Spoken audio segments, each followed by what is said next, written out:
explain to me again, explain to me like somebody who doesn't know how you ended up in the US. Okay, so it's several things that all work together. I had several reasons. First of all, I needed to get my family out. I'd become paranoid about the safety of my family. Yeah, it's that with thanks to God or the pantheon of gods or life or the universe, with thanks to the powers that control life. As the Omoluabi say, I want to lie, I want to learn. It is that the things that I do usually make news. So Teju Babyface gets married, it makes news. Teju Babyface and wife give birth to twins, it makes news, a lot of news, yeah? So when we had the twins, it had been coming for a few years, but as soon as we had the twins, my paranoia about security went into just overdrive, yeah? Because driving into where we used to stay in Maryland at the time, from the Mobile filling station, driving into Shonibara Estate, Shonibara Maryland Estate, which is where we used to stay. From the Mobile filling station, they'd be hailing me. Everybody knew where I was staying. It wasn't, you could get to that Jesu Oyinbo street and just say, Munwa Ile Teju Babyface. I'm looking for where Teju Babyface, and they will take you there. So for me, I'm thinking, how is that even secure? Yeah. And of course, you could say, well, move to another part of the state and all of that. But I had a friend whose wife was kidnapped. My wife was attacked in traffic on Eko Bridge. Windows of the car was smashed. The windows of the car was smashed. I had a friend whose wife was attacked at that junction of Mobile, 4 Points by Sheraton, and all of that. I just become paranoid. So I was like, whatever the case, let me move these guys abroad. I remember I was in London one day and I called a friend and I said, hey, because we're all friends. He and I and his wife went to Unilag together. So we're all friends before they got married. So I'm like, hey, let me speak to your wife. This was about 11. And I was like, oh, she's not back. She went out. She went to work, then she went to shop for groceries. And I remember in that moment, I thought to myself, what? She's not back at 11 in London, and you are saying it calmly like this. If my wife is not back at 11 in Lagos, the panic that I'll be living in. In fact, what he had actually done was, let me call her phone. So he called her phone and her phone was off. And he said, oh, maybe her phone is dead. I'm like, if I call my wife at 11 in Lagos and her phone is dead, you don't even want to know the panic in which I will be living. So that was one part, yeah? I wanted to experiment with having the wife and kids out of the country, and then I do the shuttle back and forth. At the very least, let me try that for a couple of years. So that was the first thing. The second thing was, as I've said, I also needed time away to reset myself. Only that at the time I thought I was going to be taking 6 months to a year at most. That's what I thought. We had the whole TV machination, the whole TV machine. We had it on lockdown. I had my guys working for me. They knew when to take the tapes to TVC, AIT. We had the agency thing on lockdown. So I was able to take time off, which was what I'd been gunning for. My mentors had taught me that that you're beginning to approach success when, if you take time away, the machinery of your business does not grind to a halt. So I'd gotten to that point. So this was me again taking time away, and nobody was going to know because they were going to keep seeing the show on the air for months. Yeah, so those were the essential two things that precipitated my going away to the United States. Then third, frankly, I was also tired of going to the embassies. I was tired of submitting my passport for visas and being interviewed every time. In fact, when we wanted to have our twins, I remember that we were to renew our visas. It was Dropbox at that time. This was 2018. And I was going to be renewing my own US visa at that time for maybe the 5th time. My wife was going to be renewing for the 3rd time. I was the primary applicant. She was the dependent. So we dropped our passports. At that time, she was about 7 months pregnant. She needed to travel almost immediately, right? So we dropped the passports. It came back in about 2 weeks. They gave my wife, they renewed her visa, the dependent. Me, the primary, they said I should come for an interview. And we couldn't find the date until almost 2 months later. So my wife had to travel with me waiting in Lagos to go to the embassy. So the question was, what if they now deny me the visa? So you'll have these twins abroad and I'll be here in Nigeria. So we went through that whole thing. Maybe we should not go again. Let's have the kids in Nigeria. She completely refused. That, well, if that's what it comes to, if they deny me the visa, then too bad. So she went, and I went to the embassy on my own with the hopes that I'll get my visa renewed. And I remember standing in front of a person interviewing me, and she interviewed me, or was it he? I can't remember. I think it was he. He interviewed me like he had no idea who I was. He interviewed me like this was not the 5th time I was trying to renew my visa, or maybe even the 6th time. He asked me, "Who are you? What do you do?" At some point, I wanted to tell him that, now, mommy now. Now. So I look, money. You know, he interviewed me. I felt it wasn't just the way he was interviewing me. It was the fact that there were no chairs anymore. We had to queue and all of that. I just felt like, how have we gotten to this point where they hold so much power over us? So I remember leaving the embassy that day and thinking to myself that I must never do this again. I must never do this. There has to be a way. So again, I was trying to solve that particular challenge of the restrictions of the green passport too, as it were. So all those things dovetail together to precipitate my decision to come to the United States. There are many more things again. My 2 sisters are here. My mom, she has a green card. She was going to come here. My elder sister was going to come here. We have family base here as well. So all of that. Interesting story. I remember that place you stayed. You were staying in Maryland. I think that was where you did your 40th birthday, and I came there to interview you once. If you do not feel safe in a place like that, I mean, that is, where would you have felt safe in Nigeria? I don't think anywhere really. That was my point. It's not anywhere. Even if you feel safe at home, what about on the road? Yeah. So so these things would happen every day. I had a staff who was driving, and it really became freaky where in Lagos for me at that point, where if I'm stationary in traffic for even a minute, I start to fear. Why do I start to fear? Because I'm in traffic one day around Country Club, right? And the driver is driving. I'm sitting beside the driver, and this guy comes and knocks on the window and says to me, I'll never forget, so I mean, me trying to be I grew up in PWD just across the rail tracks, I just can't give you money. So I said to him that, to which the guy replied, I'll never forget. So show the Barabras ni Gurawa ni go by and say, show the Barabras ni for window down here. She won't be gently saying, and I laughed. That was funny to me, but he was speaking the truth. He could have easily have smashed the window as they do, as we hear the stories and all of that, and grabbed us in the shock and all of that. So I gave him some money and he left. And then this would happen time and time again. I was not just, happy with the situation, but you see, that was me. I can handle myself. I always believe I can handle myself. But the day my wife comes home, and you can Google it, it's on Google, Teju Babyface's wife attacked in traffic.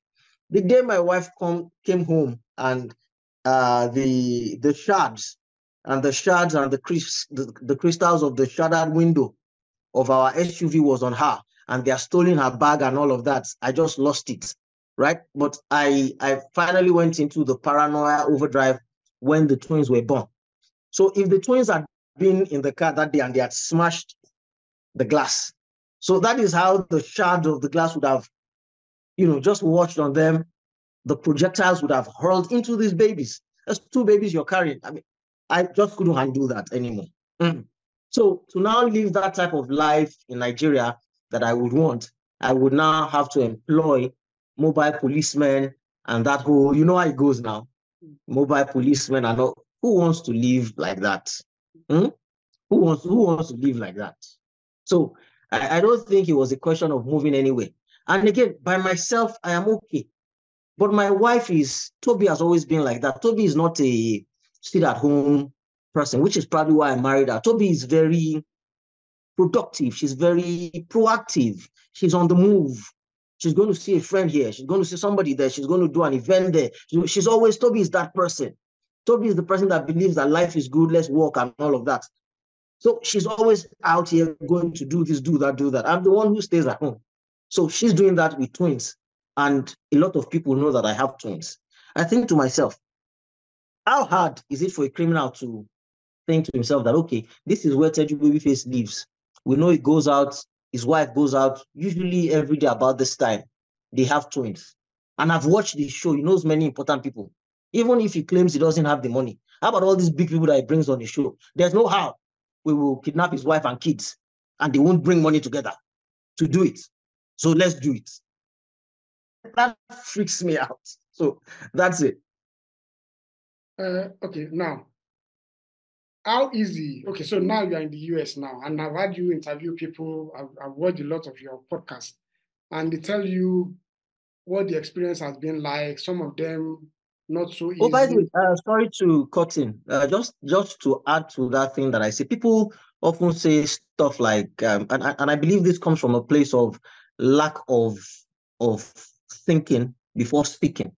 Yeah.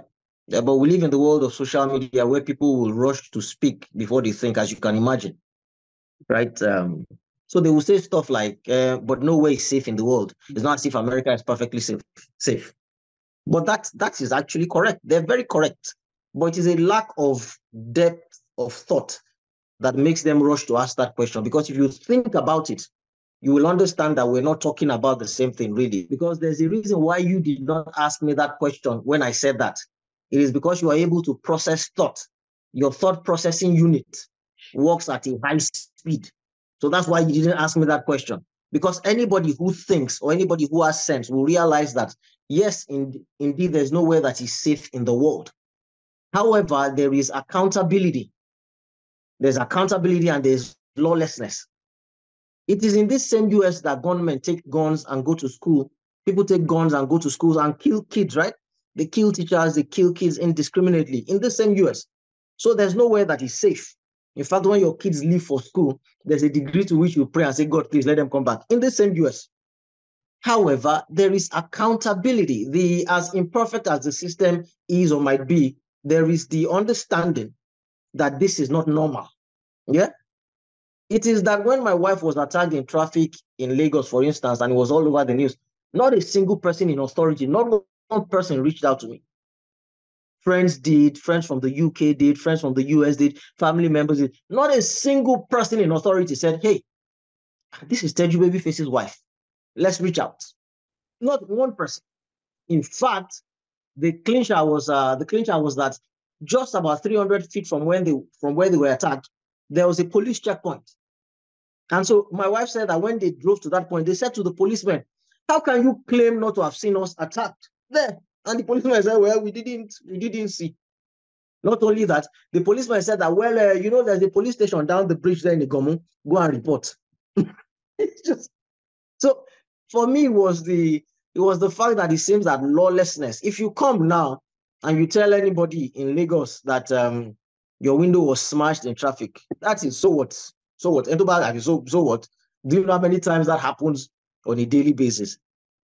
So it is for me, it was our acceptance of, it was our acceptance of brigandage or lawlessness as a way of life.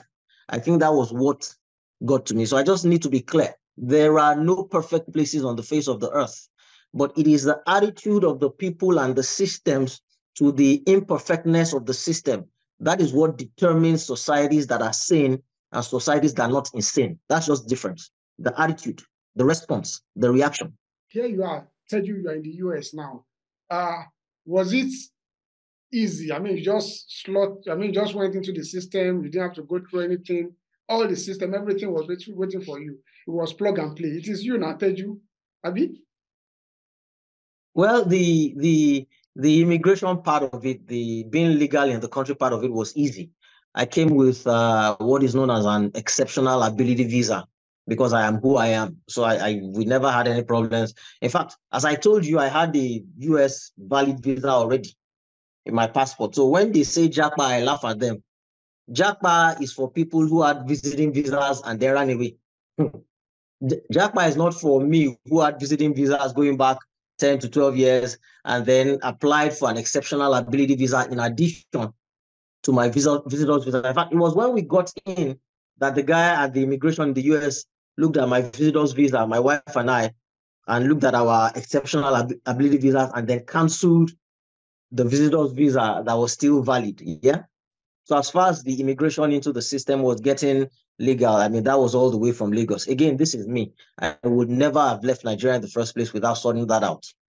But as far as life and living and existence, there is no promised land without passing through the wilderness, at the very least, because you roll in the same circles that we all roll in. I'm not saying you did, but you might have sat maybe one time in a circle where they might have mentioned me and mentioned the fact that my career was dead or on its way to dying. Because you don't take 2-3 years off in entertainment and go to the United States and have no consequences. So there was a time when it seemed that indeed I was finished, right? In fact, I will never forget a news article that somebody wrote. Teju Babyface seeks greener pastures in the US. And they wrote about how I left for America. In their words, maybe it was that while he didn't explain why he was leaving, it might not be unconnected to his inability to make headway in his career.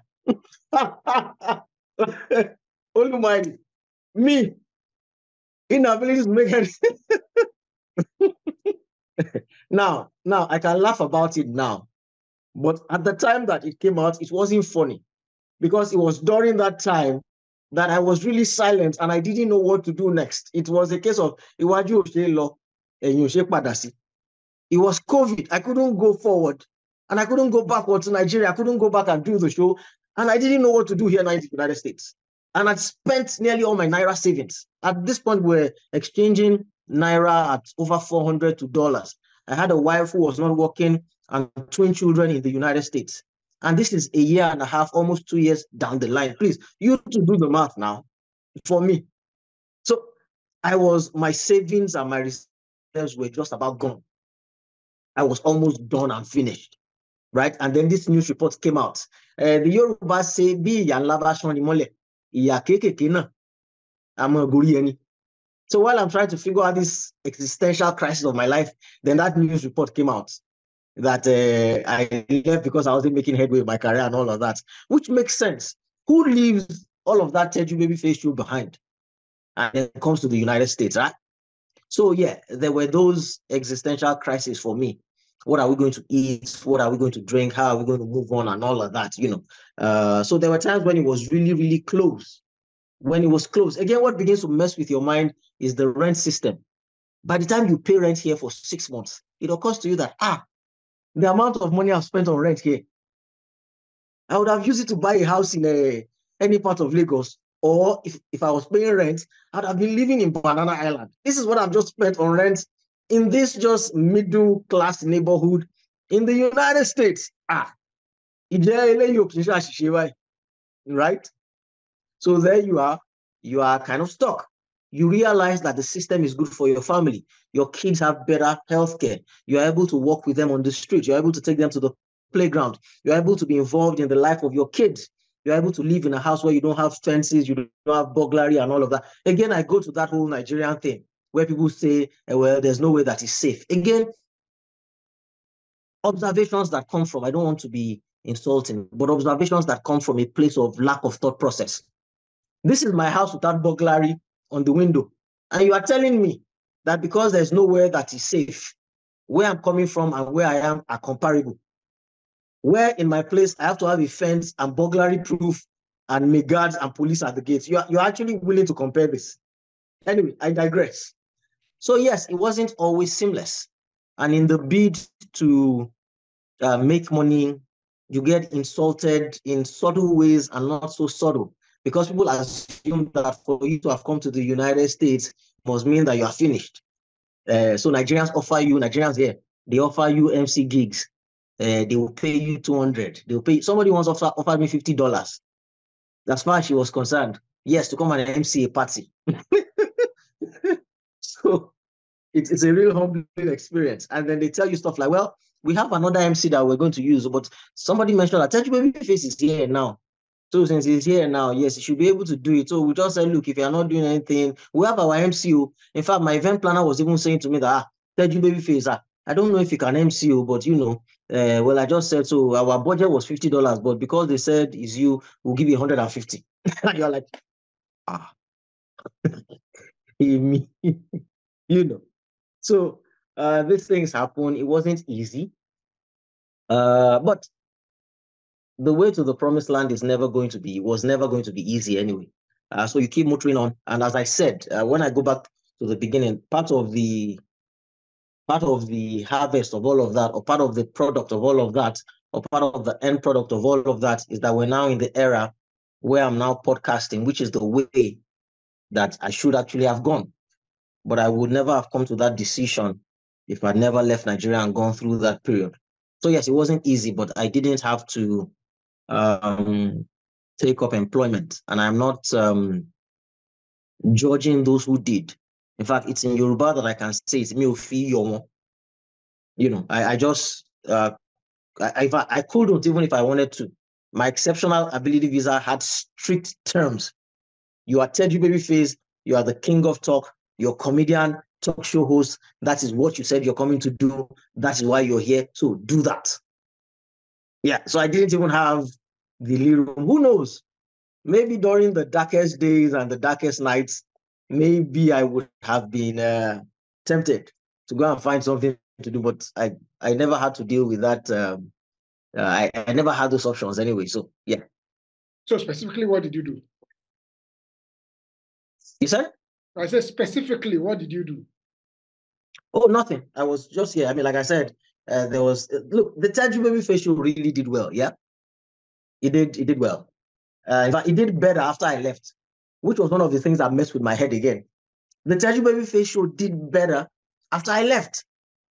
It was after I left, and all those shows and episodes that were programmed to go on air,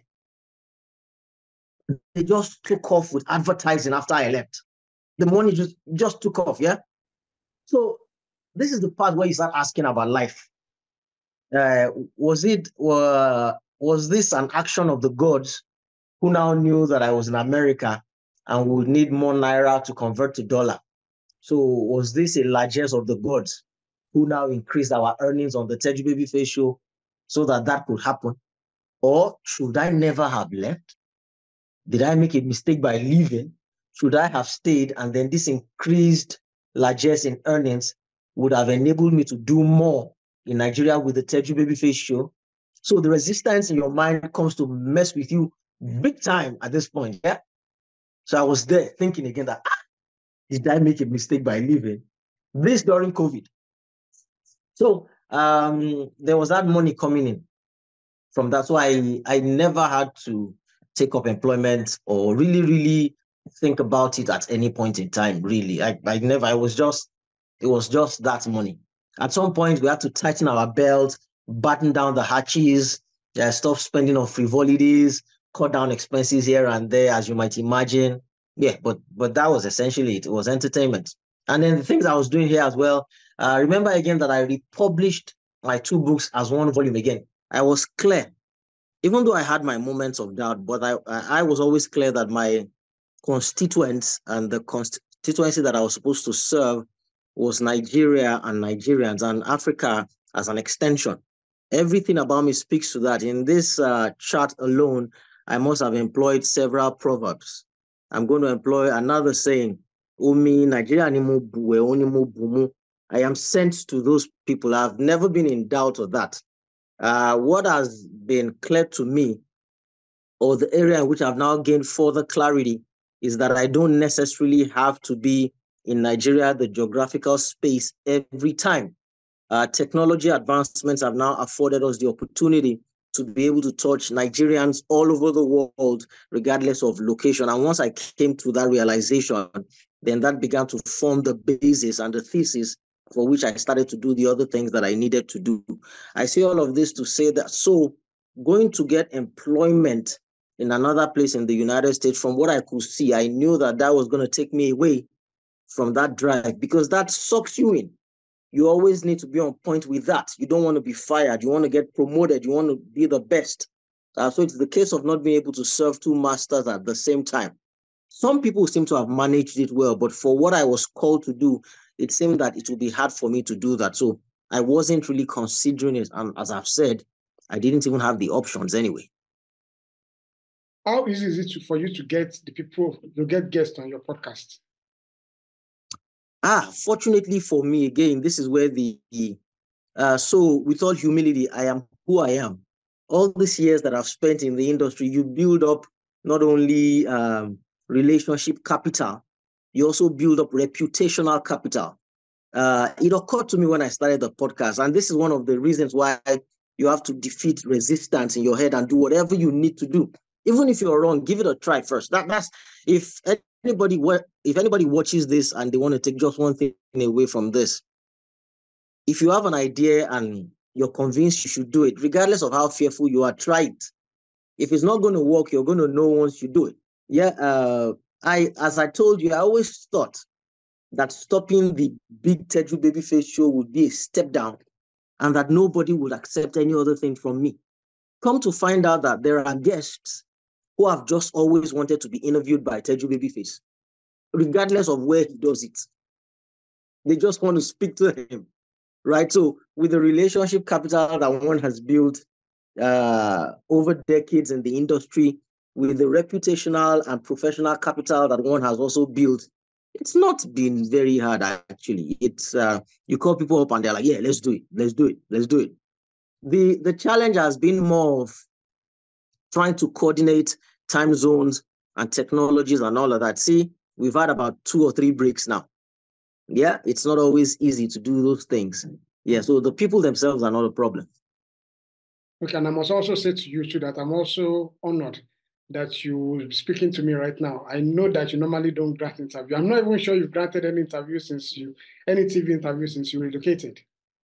No, and will not do it. So this was how that came about. I granted a couple print and I regretted it. I granted print. In fact, I just, after the last one, I was just like, nah, never doing this again. Never, ever. So this goes to what I spoke about. This is relationship capital. We go way back. We go way back, number one. And then number two, I trust you to do justice to this interview. I trust you not to remove the most sagacious, controversial line out of context and just stick it up there, But even if you do, hey, it's another reason for me to redouble my convictions not to grant interview. So, yeah, but you are almighty.